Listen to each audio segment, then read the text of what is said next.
Voilà, moi je suis pas né chrétien, hein. Je suis pas né avec une Bible sous le bras. À cette période, voilà, mon Dieu à moi, c'était le sport. Excuse-moi, j'ai oublié Marie-Claude. Voilà, Marie-Claude, elle a traversé tous les obstacles des agriculteurs pour venir jusqu'à nous. Voilà, on lui souhaite la bienvenue. Elle nous vient du Gard, voilà, vraiment touché de ce que tu as fait tous ces kilomètres pour venir nous trouver. Voilà, désolé. Voilà, moi je suis pas né chrétien. Voilà, ma passion, mon Dieu à moi, c'était le sport, c'était mon identité, c'était toute ma vie. Non pas que Dieu est contre le sport, hein, mais à cette époque, voilà, le sport prenait la première place. Et il a fallu qu'à un moment donné, que je donne la première place à Dieu, que je lui donne vraiment toute la place dans ma vie. Et j'aimerais vous partager ce soir comment j'ai changé de vie, comment je suis passé du sport à la foi. Voilà, moi, mon papa était champion cycliste. Il a pas gagné des courses, mais voilà, il aimait le sport. Voilà, le sport, c'était sa passion. Et voilà, très tôt, il m'a communiqué cette passion. Voilà, mon grand-père était champion de foot. Mon oncle également était champion de foot. J'avais aussi un oncle qui était pratiquement champion de France d'haltérophilie. Voilà, moi, j'ai grandi dans ce contexte-là, où chaque jour, on parlait de sport. Voilà, en juillet, c'était le Tour de France, c'était Eddy Merckx, c'était Bernard Hinault. Voilà. Et à l'âge de 8 ans, mon papa m'a acheté mon premier vélo et j'allais faire du vélo avec lui, j'allais gravir les montagnes et vraiment le dimanche matin, vous allez à l'église, mais moi, mon papa me ramenait voir les coureurs cyclistes, les compétitions. Et là, quand j'ai vu les compétiteurs, je me suis dit, voilà, je veux devenir un champion cycliste. Je veux un jour être un champion comme ces personnes que je vois courir. Voilà. Et pendant des années, voilà, j'ai nourri cette ambition, cet espoir de devenir un champion cycliste. Et voilà que très tôt, à l'école, lorsque on posait la question aux jeunes garçons, aux jeunes filles, qu'est-ce que tu veux faire plus tard? La jeune fille disait, moi, je veux devenir coiffeuse. L'autre disait, moi, je veux être mécanicien. Voilà, toutes sortes de métiers. Et toi, Mario, qu'est-ce que tu veux faire plus tard? Moi, je disais, je veux devenir champion cycliste. Et le professeur me disait, mais c'est pas un métier, ça. Mais pour moi, voilà, c'était ma raison de vivre. C'était vraiment, pour moi, je me disais, voilà, je veux être un coureur cycliste. Voilà, entre le rêve et l'accomplissement, il y a tout un parcours de sacrifice, d'engagement et d'entraînement. Et voilà que, à l'âge de 14 ans, j'ai dit à mon père, voilà, j'aimerais faire des compétitions. J'aimerais être compétiteur. Et là, mon père m'a dit, il n'en est pas question. Voilà, et il va me dire, tu sais, pour devenir coureur cycliste, lui était coureur, ça demande beaucoup d'entraînement, beaucoup de consécration, beaucoup d'investissement. Et là, mon père va me dire, et je pense que tu es pas capable. Et je pense il a dit ce qu'il fallait pas dire. Ça a nourri en moi un déclic où je me suis dit, voilà, je vais te prouver que moi, je suis capable. Alors, moi, j'ai grandi dans un contexte. Peut-être que pour vous, voilà, c'était naturel d'avoir un papa qui vous montre de l'affection, vous dit je t'aime. Moi, mon papa, il n'arrivait pas à exprimer ses sentiments. Voilà, on dit chez les Italiens, on est très pudique dans les sentiments, dans l'expression. Et mon père n'arrivait pas à exprimer. Et en fin de compte, j'ai su beaucoup plus tard qu'il a reproduit le modèle qu'il avait reçu de son papa, où son papa ne lui a pas exprimé de l'affection, voilà, des mots, voilà. Et moi, en tant qu'adolescent, j'ai cru que mon père m'aimait pas. Voilà, quand je voyais les autres papas, les autres enfants, papa qui les prenait dans les bras, voilà, je t'aime mon fils, et moi je me dis mon père m'aime pas. Alors peut-être que inconsciemment, je me suis dit voilà, si moi je réalise son rêve, qui lui voulait devenir champion, peut-être que mon père va s'intéresser à moi. Voilà, hein, ça remonte à plus de 30 ans. Et là, j'ai dû persévérer pendant des mois et des mois pour que mon père accepte, voilà, que je puisse signer ma première licence. Voilà, comme je disais, pour vous, c'est naturel d'appeler votre père papa, mais moi, je n'arrivais pas à appeler mon père papa. Parce que mon père, il était dans le foyer, mais il était comme un étranger. Vous imaginez un peu ma souffrance de pas pouvoir exprimer papa. Impossible que ça sorte de ma bouche. Et voilà, au bout de quelques mois, mon père devant ma détermination, m'a permis de prendre ma première licence. J'avais 14 ans. Alors imaginez, j'avais la rage en moi, voilà, et je me suis entraîné comme un champion. Et voilà que au bout de quelques mois, au bout d'une année, j'ai commencé à gagner des victoires. Hein. Et là, mon père, je me souviens, la première victoire que j'ai remportée, c'était le 1er juillet 1985 dans l'Est de la France. Et là, il y avait une grande joie lorsque j'ai franchi la ligne en vainqueur. Parce que derrière une victoire, hein, votre pasteur sait ce que c'est. Hein, il a été aussi coureur cycliste. Hein, voilà. Et il y a des heures d'entraînement, il y a du sacrifice, il y a du renoncement. Et quelle joie lorsque vous franchissez la ligne en vainqueur. Il y avait une émotion, il y avait une joie, c'était quelque chose vraiment de fort et d'intense. Mais pour moi, ce jour-là, il y avait une double joie. Ce jour-là, pour la première fois, mon père m'a pris dans ses bras. Il m'a embrassé pour me dire qu'il était fier de moi. Il m'a dit « Félicitations, mon fils ». Oh, c'était un moment intense, un moment de joie, de faire la fierté de ma famille. Et là, toute ma famille a commencé à me suivre, à être fière. Lorsque le lundi matin, dans le journal de sport, ils voyaient Nakarato vainqueur, Nakarato qui triomphe. Et là, je me dis, voilà, aujourd'hui, ma vie a un sens. Ma vie a un but.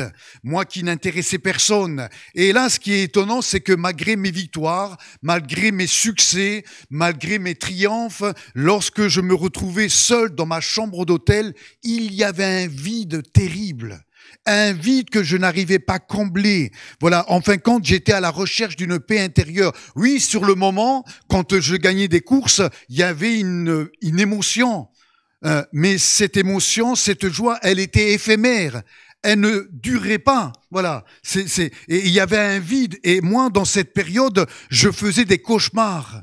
J'étais dans une anxiété, j'avais peur de la mort. Je me dis, si demain j'ai un accident, qu'est-ce que je vais devenir? Et vraiment, le soir, je me levais, j'étais dans des terreurs, dans des angoisses terribles, et ma maman devait se lever la nuit, et pourtant j'étais adolescent, pour venir me rassurer. Voilà. En fin de compte, j'étais à la recherche d'une paix intérieure que ni mes succès, ni mes victoires, ni ma célébrité pouvaient combler le vide de mon cœur. Je montrais une apparence devant le public lorsque j'étais sur le podium, mais au fond de moi, il y avait un vide intérieur que aucune victoire ne pouvait combler. Et voilà que dans cette période, il y a mon oncle Angelo. Voilà, Angelo, voilà, lui aussi n'a eu aucune valeur, aucune éducation chrétienne, aucune valeur chrétienne. Angelo, lui, il trouvait son bonheur et sa joie dans la rue. C'était un jeune homme qui fréquentait des bandes organisées où là,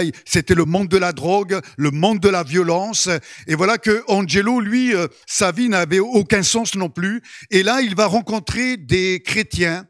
Et j'aimerais vous encourager, voilà, tout ça a commencé parce qu'il a rencontré des jeunes chrétiens qui aimaient Jésus et qui, tous les samedis, allaient dans la rue, donner des prospectus. Vous voyez, nous, on est là, on sème. Voilà. Parfois, on voit pas toujours les résultats. Et voilà que Angelo, mon oncle, va recevoir un prospectus où il était écrit que Jésus pouvait changer les vies, que Jésus pouvait transformer toutes les vies et qu'il était venu sauver. Et là, Angelo va recevoir une invitation pour venir écouter l'évangile.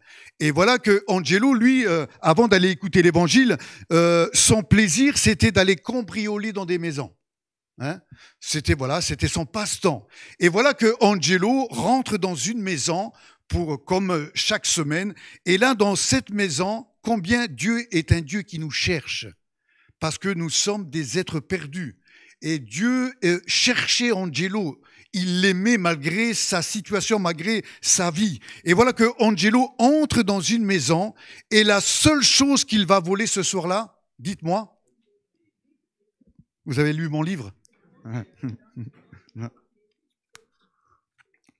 Voilà, ce soir-là, Angelo, il rentre dans cette maison, il trouve un livre, il la met sous le bras et il rentre chez lui. Voilà, ça paraît étrange.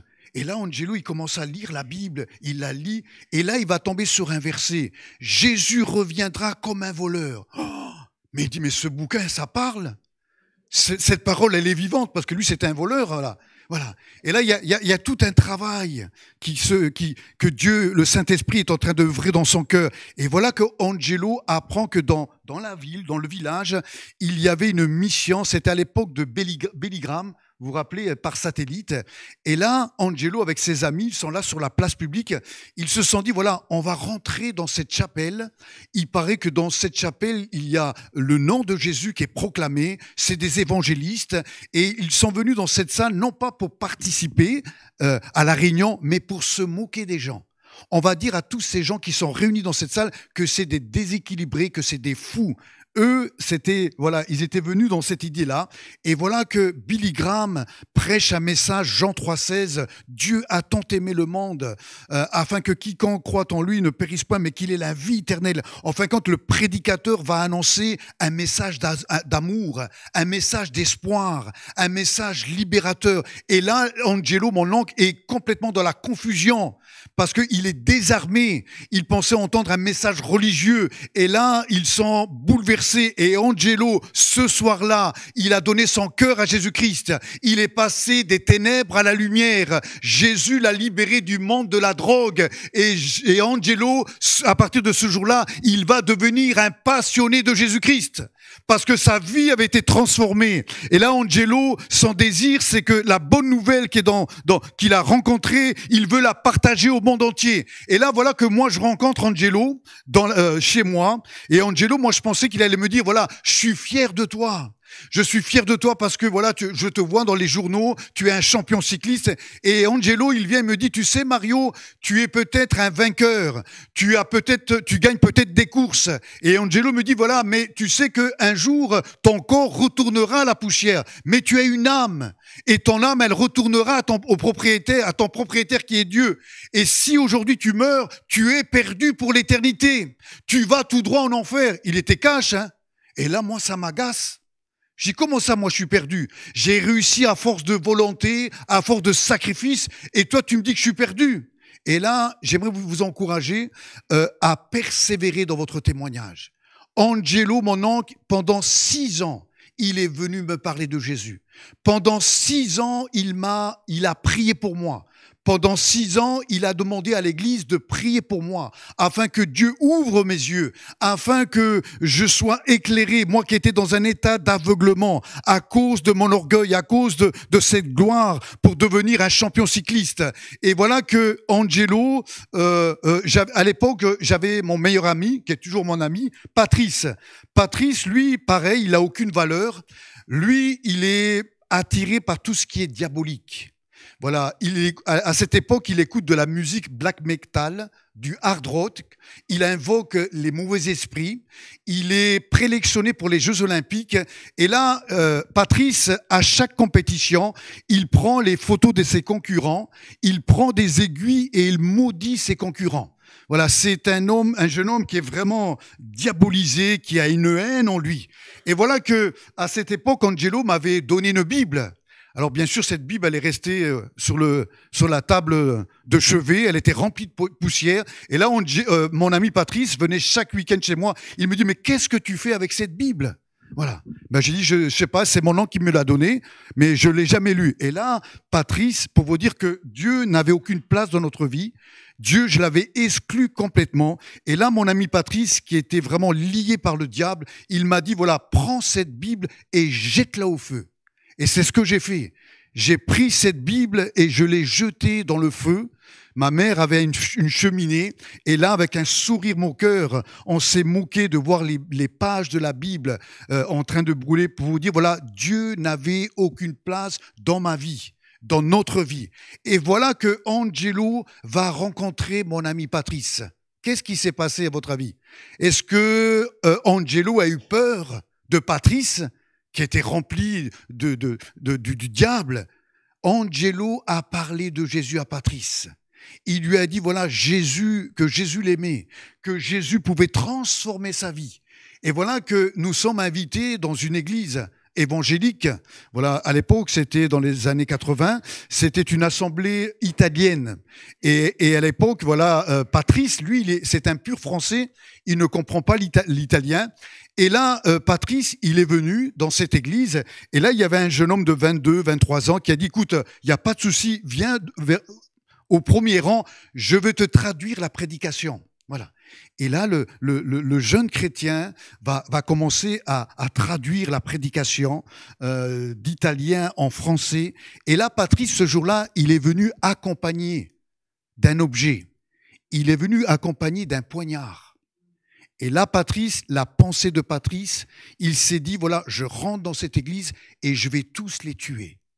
Vous imaginez, pour vous dire, voilà, Patrice, c'était vraiment du sérieux, hein. Et là, imaginez celui qui traduisait. Il avait les gouttes qui coulaient. Il voyait le couteau rentrer, sortir. Et lui, dans sa pensée, il disait, Seigneur, j'ai pas envie de mourir, hein.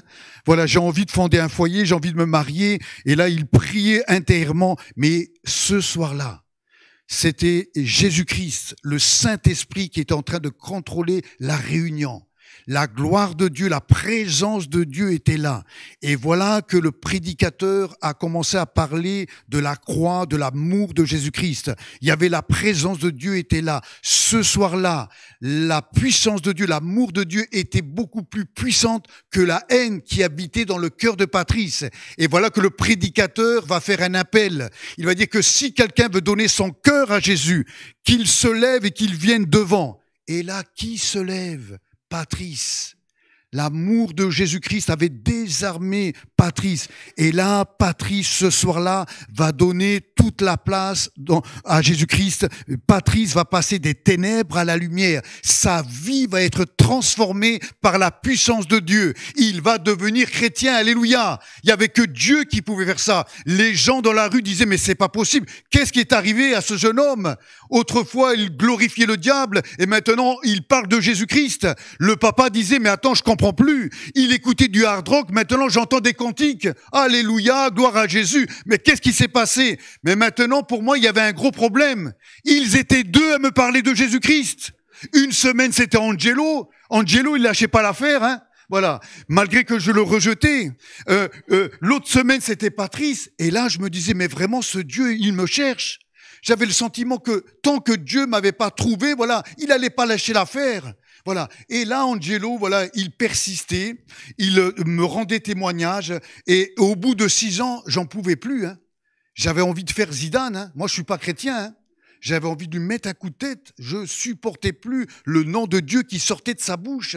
Mais il persévérait. Il était déterminé pour que je puisse rencontrer Jésus. Et voilà que Patrice me dit, voilà, qui est devenu chrétien, hein, avec des vraies valeurs. Il me dit, écoute, ce soir, on a une réunion de jeunesse. Déjà, quand il m'a dit qu'il y avait une réunion de jeunesse, je me suis dit, voilà, mais il y a des jeunes qui vont à l'église. Pour moi, excusez l'expression, Dieu, c'était pour les gens en fin de vie, pour les personnes âgées, pas pour les jeunes. Et là, Patrice, il me dit, écoute, ce soir, on a une réunion de jeunesse. Et là, je me suis dit, ce soir-là, c'était en 89, je lui ai dit, écoute, promis, ce soir, je viens à ta réunion.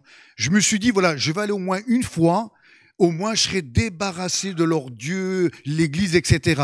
Et voilà que 3 heures plus tard, 2 de mes amis viennent chez moi. Eux, ils sont pas chrétiens. Ils me disent, écoute, Mario, pour moi, en tant que coureur cycliste, la seule période où je pouvais un peu décompresser, c'était l'hiver. Voilà, hein, c'était la période où on faisait un petit break. Et moi, je connaissais pas le monde de la nuit, hein. J'étais vraiment un jeune homme. J'ai pas vécu comme les autres jeunes, voilà, qui sortaient, qui flirtaient avec les filles. Moi, je vivais comme un moine, hein. Parce que j'étais déterminé à réussir les boîtes de nuit, les soirées alcoolisées, la drogue. Voilà, tout ça, j'avais exclu ça de ma vie pour réussir ma carrière en tant que cycliste. Et voilà que 2 de mes amis, l'hiver, début janvier ou décembre, me disent, voilà, Mario, nous allons préparer nos soirées. En boîte de nuit, il y aura de l'alcool, il y aura des filles, etc. Alors, j'ai accepté, je me suis dit, voilà, peut-être que dans cette soirée, je vais trouver peut-être quelque chose qui va combler le vide de mon cœur. Et je suis allé à cette soirée, au lieu d'aller avec mon ami à l'église. Et là, je suis allé dans cette soirée pour la première fois, dans une boîte de nuit. Et là, j'étais malheureux. J'avais un vide intérieur, malgré la musique, malgré l'ambiance. Voilà, rien ne pouvait combler le vide de mon cœur. Et là, dans mon cœur, il y a les paroles de mon ami qui me disaient, voilà, pourquoi tu n'as pas été à l'église? Pourquoi tu n'as pas été écouter le message de l'évangile, la bonne nouvelle de l'évangile? Voilà, il y a un travail qui se faisait dans la boîte de nuit. Et là, il y a un jeune homme qui arrive complètement alcoolisé. Il me dit, tu vois, lui là, c'est mes amis. S'il y a quelqu'un qui me cherche la bagarre, j'ai juste à claquer des doigts et ils viennent me défendre. Et là, il me cherche bagarre. Voilà, il s'embrouille avec moi. Et là, moi, je me suis dit, voilà, si là, je me bats, voilà, moi, je suis un Italien, hein. Il y a les fibres siciliennes, calabraises. Voilà, je démarre au quart de tour. Et là, je me dis, voilà, il vaut mieux que je sorte dehors. Et là, le portier a ouvert la porte. Et là, je pense que j'ai dû battre les 100 mètres le record des 100 mètres. Voilà. Dites pas que je suis lâche, vous aurez fait la même chose, là. Et j'ai couru pour essayer de me protéger. Et là, il est 4 heures du matin. Je suis sur, on appelait ça à l'époque un chemin noir, parce que c'était une route en terre glaise. Et là, au fond de ce chemin noir, à 4 heures du matin, je vois un jeune homme arriver. Et moi, je pense que c'est le jeune homme en question. Et là, je dis, voilà, il n'y a plus qu'à affronter. Voilà. Et là, j'ai serré les poings. J'ai dit, il n'y a plus qu'à taper. Et qui je vois à 4 heures du matin sur ce chemin noir? Dites-moi. Patrice ou Angelo? Patrice, alors, Pasteur Laurent dit Patrice, il y en a qui disent Angelo. Qui je vois à 4 heures du matin? Mon ami Patrice. Et là, mon ami Patrice, il dit, voilà, Mario, tu vois, c'est pas le fruit du hasard. Dieu te cherche. Et là, je me dis, mais comment? À 4 heures du matin, il y avait une chance, je ne sais pas combien. Il me dit, tu vois, c'est pas le fruit du hasard. Dieu t'a mis sur ma route. Dieu te cherche. Et il va me dire, tu vois, tu es comme une brebis égarée. Tu es comme une brebis, voilà, que Dieu cherche. Dieu cherche le chemin de ton cœur. Et moi, je suis touché parce que, à ce moment-là, je me dis, mais Dieu, il se proposait à moi.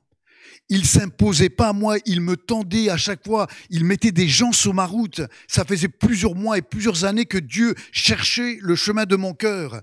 Je ne sais pas si vous avez déjà vécu ce sentiment d'avoir perdu quelque chose. Quand vous avez perdu un objet, c'est une chose, mais quand vous avez perdu un être cher, il y a quelques années, c'était Kyria, elle était toute petite, nous sommes allés dans un centre commercial, elle avait 3 ans, et là, on a perdu notre fille. Et on était à la recherche de notre fille, 5 minutes, 10 minutes, 30 minutes s'écoulent.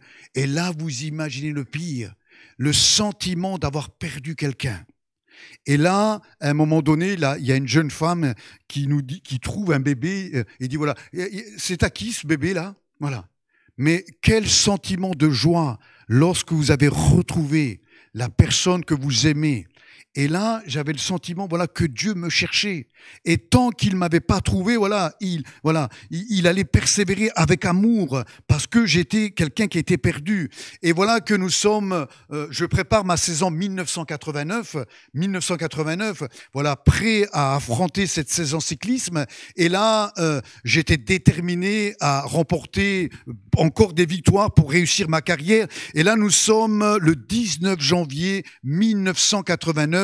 Il est à peu près 19 heures et j'attends quelqu'un frapper à la porte. Qui est-ce? À 19 heures. Angelo ou Patrice? Angelo, il lâche pas l'affaire avec son beau sourire. Il me dit, Mario, ce soir, il y a la bonne nouvelle qui est annoncée. Tu es le bienvenu. Et là, 35 ans plus tard, je ne peux pas vous dire pourquoi j'ai accepté. Mais je sais, voilà, persévérer dans votre témoignage. Persévérer dans la prière. Parce que je veux croire que Dieu est celui qui est capable de donner un rendez-vous divin. Il y a le temps de Dieu. Et quand c'est le temps de Dieu, et on va le voir. Et là, moi, je suis arrivé le 19 janvier dans cette église. C'était dans l'est de la France, à Thionville, exactement. Je suis arrivé, non pas pour participer à la réunion, je me suis mis au fond de l'église. Voilà. Et j'étais un spectateur. Vous avez déjà vu, quand vous rentrez dans une salle d'attente ou dans un lieu que vous ne connaissez pas, on observe, on regarde, voilà, on cherche des repères. Et moi, je regardais ces gens. Je suis jamais rentré dans une église. Et là, moi, je suis touché parce que moi, les prières que je connaissais, j'ai fait ma communion, j'ai fait mon voilà. Et c'était des prières religieuses. C'était des prières, voilà, où c'était voilà une répétition de mots. J'avais été imprégné de ces choses-là lorsque j'étais petit. Mais lorsque je suis venu pour la première fois dans cette église évangélique, j'ai entendu des hommes et des femmes qui disaient une prière qui était spontanée, c'était sincère, ça sortait de leur cœur. Merci Jésus parce que j'étais perdu et tu m'as sauvé. Et d'autres disaient merci Jésus, j'étais malade et tu m'as guéri. Merci Jésus parce que ma vie n'avait aucun sens. Et le jour où tu es venu dans ma vie, tu m'as donné un sens, tu m'as donné un espoir, tu m'as donné un but, Seigneur. Et là, je me dis, mais ces gens, ils prient comme si Dieu était à côté d'eux. Ces gens, ils aiment Dieu. Et là, ce soir-là, moi qui observais, qui regardais, il y a une pensée qui est venue traverser mon esprit. Prie toi aussi. Et là, je me dis, j'entendais cette voix intérieure. Voilà. Moi, je suis pas quelqu'un de déséquilibré. Hein. Je sais où je vais. J'ai des buts, je suis sportif. Et là, la pensée qui vient traverser voilà. Prie toi aussi. Et là, je me suis dit, voilà, qu'est-ce que je peux prier avec mes mots à moi? Alors, j'ai dit à Dieu avec mes mots à moi, ô Dieu, tu vois, je vais démarrer la saison 1989. Dieu, donne-moi de gagner beaucoup de courses, tant qu'à faire. Voilà. C'était ma prière à moi, avec mes mots à moi. Et là, il y a une autre pensée qui est venue, mais ferme les yeux. Non pas qu'il y a, voilà, il y a une règle pour être exaucé. Ferme les yeux. Et là, j'ai fermé mes yeux et je me suis souvenu que autour des Vosges, quelque temps en arrière, j'ai un de mes amis qui, je sais pas si vous connaissez les Vosges, hein, ça descend, c'est des cols, ça va très vite. Et à 90 km/h, il y a un chien qui a traversé la route. À l'époque, le casque n'était pas obligatoire et il s'est tué sur le coup. Voilà. Et là, j'ai dit à Dieu, pendant que je fermais les yeux, j'ai dit, oh Dieu, protège-moi de tout accident. Et pendant que mes paupières sont fermées, à ce moment-là, il y a une présence. Moi qui avais dit, il n'y a pas de Dieu, moi qui étais un révolté, qui disait, j'ai pas besoin de Dieu dans ma vie, la présence de Dieu était là, dans ce lieu. Elle était palpable, impossible d'ouvrir mes paupières. Et là, à ce moment-là, pendant que mes yeux sont fermés, je vois une blancheur qui représentait vraiment une pureté, qui était la sainteté de Dieu. Et face à cette lumière, à cette pureté, à cette sainteté, je voyais, c'était comme un miroir, où je voyais l'état de mon cœur, la noirceur. Je voyais vraiment la saleté, la souillure qui était là. Et là, j'ai commencé à pleurer sous la conviction de la présence de Dieu. Et là, j'ai vu pendant quelques secondes le film de ma vie. Le jour où j'ai pris la Bible, que j'ai jeté la Bible au feu, toutes les fois où j'ai dit qu'il n'y avait pas de Dieu. Et là, moi qui disais qu'il n'y avait pas de Dieu, j'ai commencé à dire à Jésus, Jésus, sauve-moi, parce que je suis perdu. Parce que là, je réalisais que c'était pas mes trophées, que c'était pas tous mes succès sportifs qui pouvaient sauver mon âme, et que le seul qui pouvait sauver mon âme, c'était Jésus-Christ. Et là, le prédicateur qui ne connaissait pas ma vie, qui était le pasteur Guy Bergamini, voilà, va ouvrir la Bible. Il y en a des pages dans la Bible, hein. Et là, le prédicateur va ouvrir la Bible dans Matthieu au chapitre 16, 26, verset 16. Il va dire, que servirait-il à un homme de gagner le monde entier s'il perdait son âme? Et il va dire, voilà, tu veux devenir un champion du monde, tu veux gagner tes courses, mais ton âme est perdue. Mais il va dire ce soir-là, voilà, Dieu veut faire de toi le plus grand des vainqueurs. Un vainqueur. Et moi, je me dis, mais et quand j'entends parler de victoire, je m'identifie, je dis quelle est cette victoire? Et le prédicateur va dire, voilà, ce Jésus, il y a 2000 ans, il a pris sa croix sous son dos et il a monté Golgotha. Et quand j'entends qu'il monte le Golgotha, je m'identifie aussi à Jésus, quand moi je montais l'école. Et là, ce Jésus, il a monté Golgotha et au sommet de cette montagne, il va remporter la plus belle des victoires. Ce Jésus, il va être crucifié sur une croix, il va mourir sur la croix. Et là, je me dis, mais quel échec! Elle est où la victoire? Et là, le prédicateur va dire, voilà, Jésus, il est mort pour nos péchés. Il a vaincu le diable. Et Jésus veut faire de toi un vainqueur, où le Seigneur va te donner le pouvoir de dire non au péché. Il veut effacer tes péchés. Et là, je me dis, mais vraiment, Dieu est dans ce lieu. Comment cet homme connaît-il les sentiments de mon cœur? Là, c'était vraiment ce soir-là, le 19 janvier 1989, Dieu me donnait un rendez-vous divin. C'était tellement fort, c'était tellement puissant. Moi, c'est la première fois que je viens à l'église. Voilà. Et là, il y avait à peu près une centaine de personnes face au message de la croix, au message de l'amour de Jésus-Christ. Je sens que Jésus me donne l'occasion de le rencontrer et d'être sauvé et pardonné. Il va dire que si quelqu'un veut donner sa vie à Jésus, qu'il sorte des rangs et qu'il vienne ici devant. Et là, ce soir-là, j'ai pas hésité une seule seconde. Ce soir-là, Dieu m'a prouvé combien il m'aimait, mais que Jésus était ressuscité. Voilà, j'aurais pu dire, mais qu'est-ce que les gens vont penser de moi? Et là, j'ai dit à Jésus, voilà, Jésus, je te donne mon cœur. Pour la première fois, le 19 janvier 1989, j'ai dit à Jésus, je te donne la première place. Prends toute ma vie, Jésus. Et ce soir-là, moi qui n'avais pas connu la paix intérieure, ce soir-là, c'était comme un fleuve. J'ai eu l'assurance que mes péchés étaient pardonnés. Moi qui avais une culpabilité dans ma conscience, au plus profond de mon âme, j'ai eu cette culpabilité qui a été arrachée. Je me sentais tellement léger. L'assurance que Jésus effaçait mes péchés et que j'étais sauvé. Moi qui ne connaissais pas la joie et la paix, ce soir-là, le fait d'avoir donné la première place à Jésus, j'ai été inondé, rempli d'une présence de Dieu. Ce soir-là, j'ai été baptisé du Saint-Esprit. En 25 minutes, j'ai rencontré Jésus, rempli de Jésus-Christ. Et ce soir-là, Jésus, Dieu me donnait un nouveau départ. Moi qui a fait des cauchemars pendant 6 années, le fait d'avoir donné mon cœur à Jésus, je n'ai plus fait de cauchemars parce que Jésus m'avait donné l'assurance de la vie éternelle. Et ce soir-là, je suis devenu un passionné de Jésus-Christ.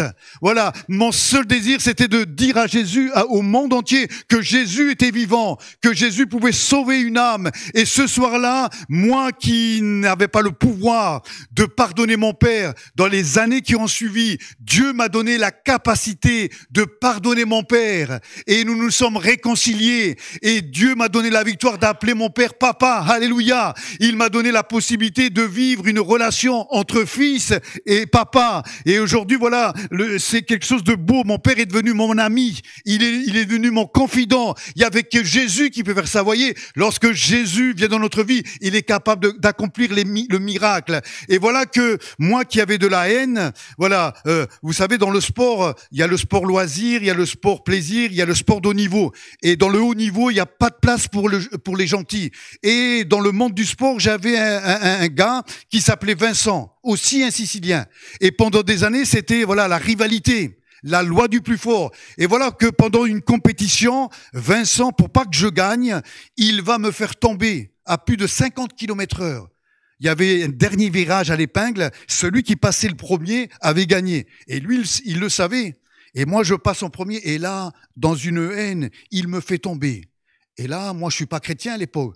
Voilà. Et je le prends à coups de poing. Et je le frappe pour lui dire, voilà, tu as fait ça une fois, mais plus de fois. Voilà, il y avait une haine, vraiment une méchanceté. Et voilà que quelques années plus tard, je me convertis au christianisme et nous sommes avec Esther dans une église, à l'église Assemblée de Dieu de Metz. Et chaque dimanche, on loue le Seigneur, on adore le Jésus-Christ, celui qui a changé notre vie. Et qui je vois dans l'église? Mon pire ennemi de l'époque, Vincent. Et je lui dis, mais qu'est-ce que tu fais là? Et toi, qu'est-ce que tu fais là? J'ai dit, j'ai donné mon cœur à Jésus il y a quelques années. Il me dit, moi aussi. Voilà. Et on peut voir la photo, David? Voilà. Il me dit, moi aussi.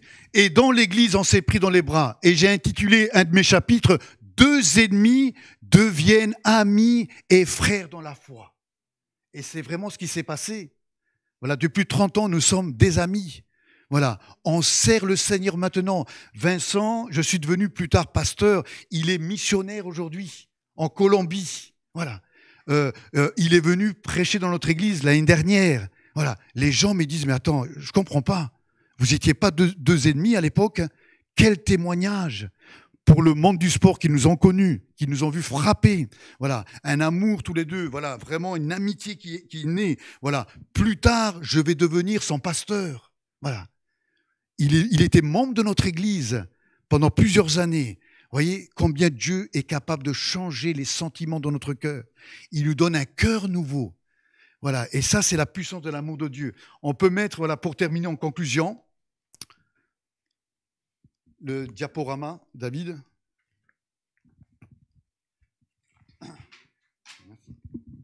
À quoi servait-il à un homme?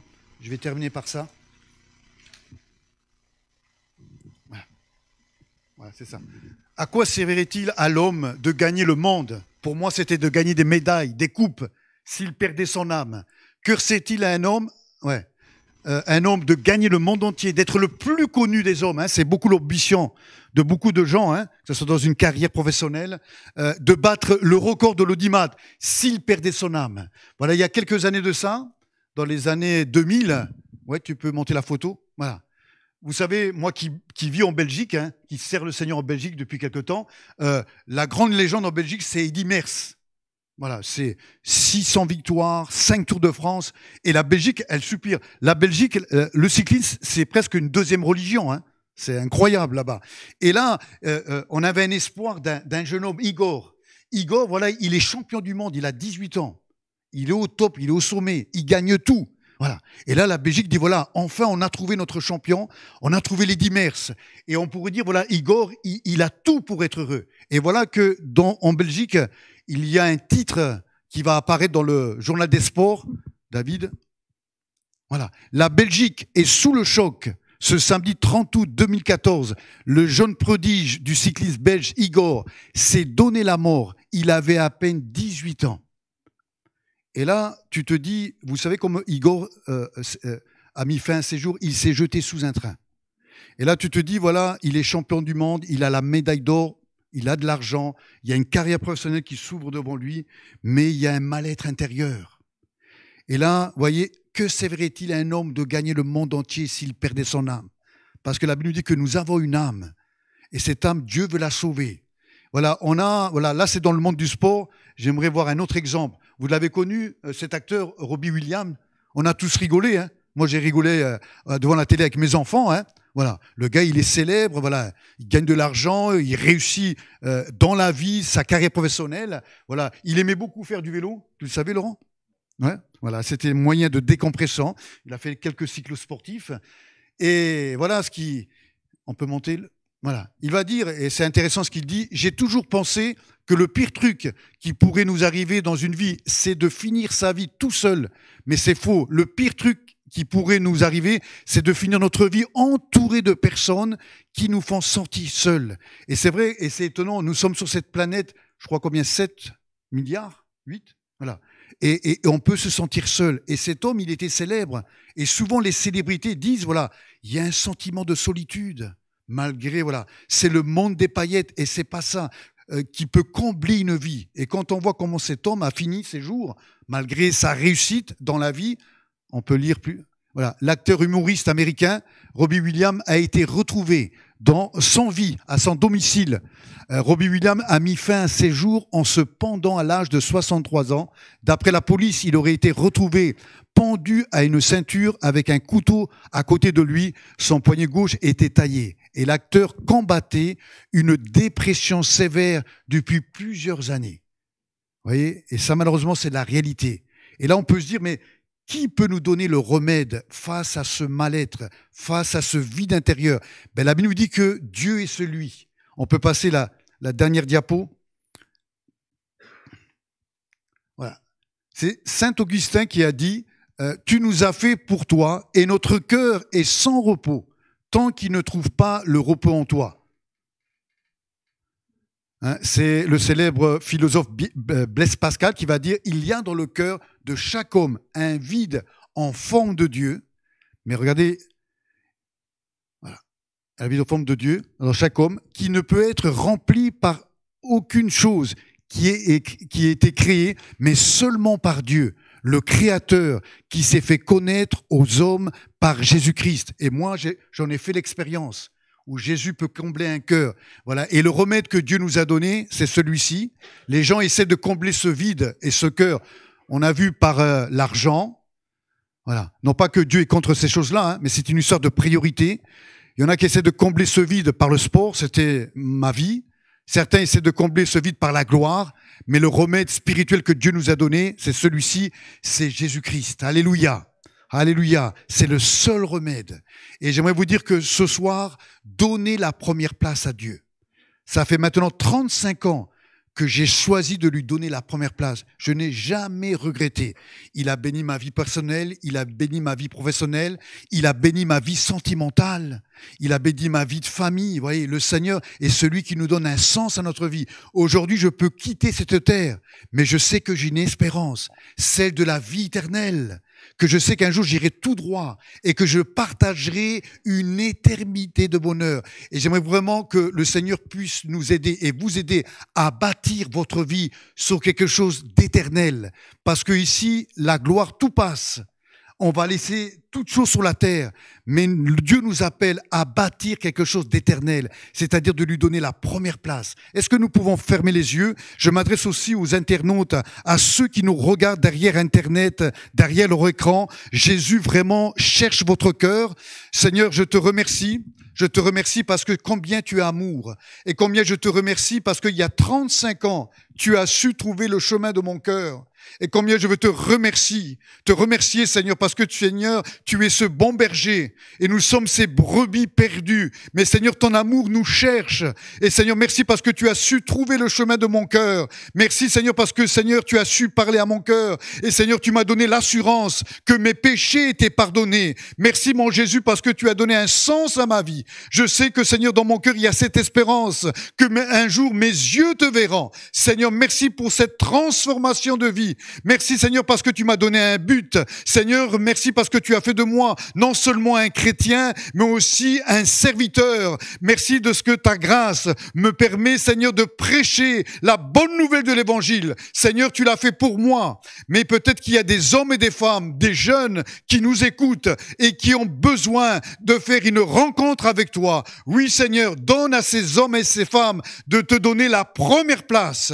Seigneur, de t'inviter dans leur vie afin que tu veux les sauver. Je veux croire encore en 2024, ton amour veut encore sauver. Ton amour veut encore pardonner les péchés et transformer des vies dans cette ville de Vitrolles, mais aussi au loin, partout dans le monde entier. Tu as dit que cette bonne nouvelle sera prêchée. Et Seigneur, merci parce que c'est notre histoire que nous avons partagée, Seigneur. C'est notre rencontre, Seigneur. Et je veux croire encore ce soir, tu veux encore te révéler. Seigneur, je te prie que ce soir, qu'il y ait des hommes et des femmes, qu'ils puissent recevoir la révélation de ce Jésus ressuscité. Seigneur, agis dans ce lieu. Agis, Seigneur, envers ceux qui nous écoutent. Seigneur, merci parce que Seigneur, tu es grand, tu es puissant, Seigneur. Combien tu m'as révélé, combien tu étais grand, mais aussi tu étais amour. Et dans ta grandeur, tu es venu jusqu'à nous, Seigneur.